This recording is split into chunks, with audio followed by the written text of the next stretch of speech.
Hello दोस्तों, आपका हमारे YouTube चैनल में आपका स्वागत है। दोस्तों, आज की वीडियो में हम लोग पढ़ने जा रहे हैं प्रॉफिट एंड लॉस यानी लाभ हानि, और इसमें हम लोग पढ़ेंगे अगला टाइप, यानी कि हम लोग इस सवाल को अलग अलग क्रय मूल्य ज्ञात करने के आधार पर पढ़ेंगे। जैसे कोई चीज़ दे देता है, दो वस्तुएं खरीदता है, फिर उसको पहली वस्तु को इतने पर और दूसरी को इतने पर। तो चलिए हम लोग इसी तरह के सवाल आज करेंगे।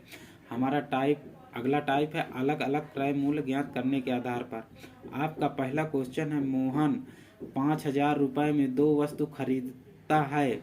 वह पहली वस्तु को 30% लाभ पर तथा दूसरी वस्तु को 20% हानि पर बेचता है। उसे इस व्यापार में ना लाभ ना हानि होती है, ना लाभ होता है ना हानि होती है। तो दोनों वस्तुओं का क्रय मूल्य अलग अलग कितना होगा? तो चलिए दोस्तों, इसको हम लोग करते हैं।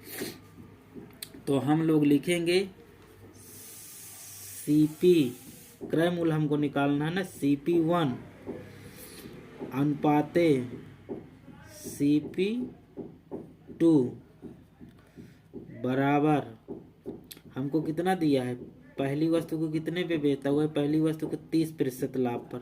तो हम लोग लिखेंगे 30 अनुपाते,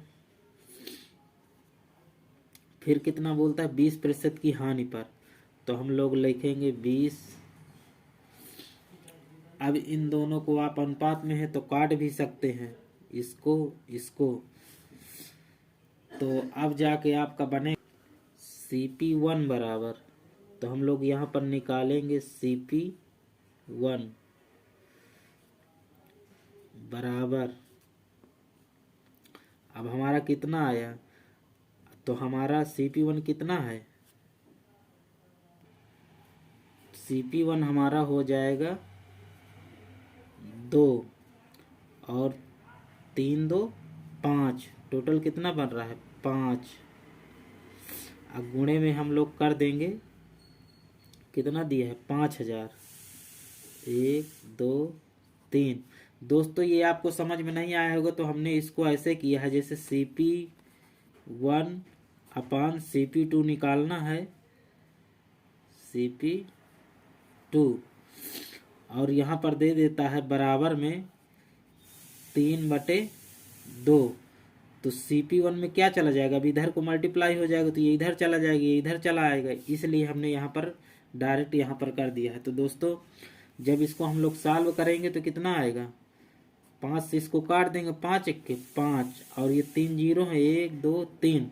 अब इसके साथ इसका मल्टीप्लाई करा देंगे तो कितना आएगा, हमारा बराबर आ जाएगा 2,000, 1 2 3, यानी हमारा CP1 निकल के आ गया 2,000। अब हम लोग निकालेंगे CP2। तो CP2 बराबर हमारा हो जाएगा, अब CP2 निकालना है तो हमारा CP2 क्या है, हमारा ये CP1 हो गया, तो CP2 हमारा क्या बनेगा 3, और बटे में इन दोनों का योग 3 2 5। तो हम लोग यहाँ पर लिख देंगे 5। अब मल्टीप्लाई कितने में, 5,000, 1 2 3। अब इसको हम लोग काटेंगे तो कितना आएगा, 1,000 आएगा। अब इसको मल्टीप्लाई कर देंगे तो हमारा कितना आ जाएगा, हमारा आ जाएगा 3,000, 1 2 3। यही हमारा CP1 और CP2 हो जाएगा आंसर, यानी कि CP2 हो गया ये वाला, और ये हो गया हमारा CP1। अब इन दोनों को जोड़िए तो कितना बन रहा है, 2,000 3,000 5,000 बन रहा है ना। देखिए 5,000 में उसने खरीदा है, तो हमारा यानी कि आंसर सही हो गया, सिद्ध हो गया। चलिए दोस्तों, अगला सवाल देखते हैं। इस पर एक नोट भी आप लिख लीजिए, नोट हम लिखवा दे रहे हैं आपको। दोस्तों, आप लोग नोट डाल के लिख लीजिए। नोट में लिखना है आपको, जब दो वस्तुओं को किसी राशि पर खरीदा जाता है और पहली, मतलब एक ही राशि पर दो वस्तुओं को खरीदा जाता है। अब पहली को X% लाभ या हानि पर तथा दूसरी वस्तु को Y% लाभ या हानि पर बेचा जाता है, तो इस व्यापार में ना लाभ हो ना हानि। तो हमारा CP1 अनुपाते CP2 बराबर Y अनुपाते X, ये होता है। और हमने इसी बेस पर रख के आपको जो सवाल बताए इसी के आधार पर बताए हैं। ये वाला सवाल उसी नोट के आधार पर ही बताया गया है। चलिए दोस्तों अगला क्वेश्चन देख। अगला क्वेश्चन है दोस्तों, मोहन 8,000 रुपये में 2 वस्तु खरीदता है। वह पहली वस्तु को 32% लाभ पर तथा दूसरी वस्तु को 48% हानि पर बेचता है। उन्हें इस व्यापार में ना लाभ होता है ना हानि, तो दोनों का क्रय मूल्य अलग अलग क्या होगा।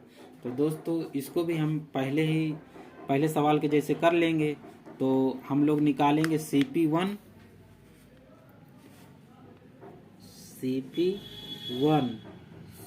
अनुपाते CP2 बराबर करके हम लोग लिखेंगे 32%। फिर हम लोग लिखेंगे 48%।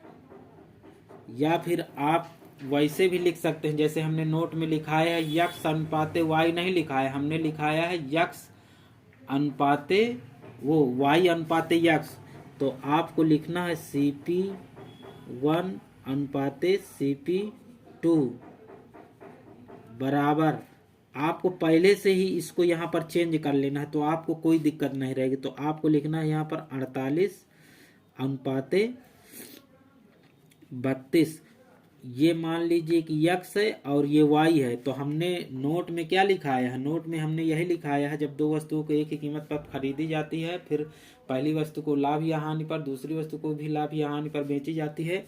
तो हमने जब लिखाया है वहाँ पर CP1 अनुपाते CP2 बराबर, इधर यक्स नहीं है, यहाँ पर लिखा है वाई अनुपाते यक्स, यानी कि पहले आपको लिखना है वाई फिर लिखना है यक्स। तो हमने लिख दिया। अब जब हम इसको काटेंगे तो इसको और छोटा कर लेंगे तो हमारा कैलकुलेशन छोटा हो जाएगा। तो इसको क्या करेंगे, 8 चौक 32 4 बार, 8 छंग 48 6।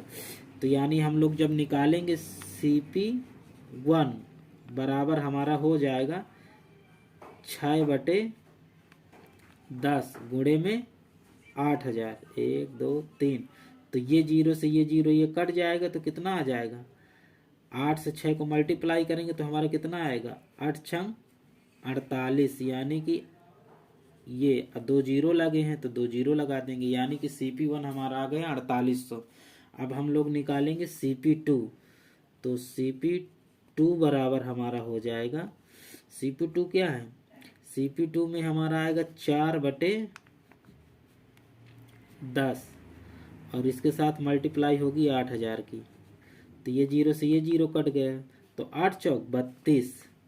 तो हम लोग यहाँ पर लिखेंगे 32 और 2 जीरो लगे हैं तो 2 जीरो लगा देंगे, यानी 4800 की CP1 का रेट है कीमत और CP2 की हो गई हमारा 3200। अब इनको सबको मिला लीजिए तो 8,000 आपका होगा।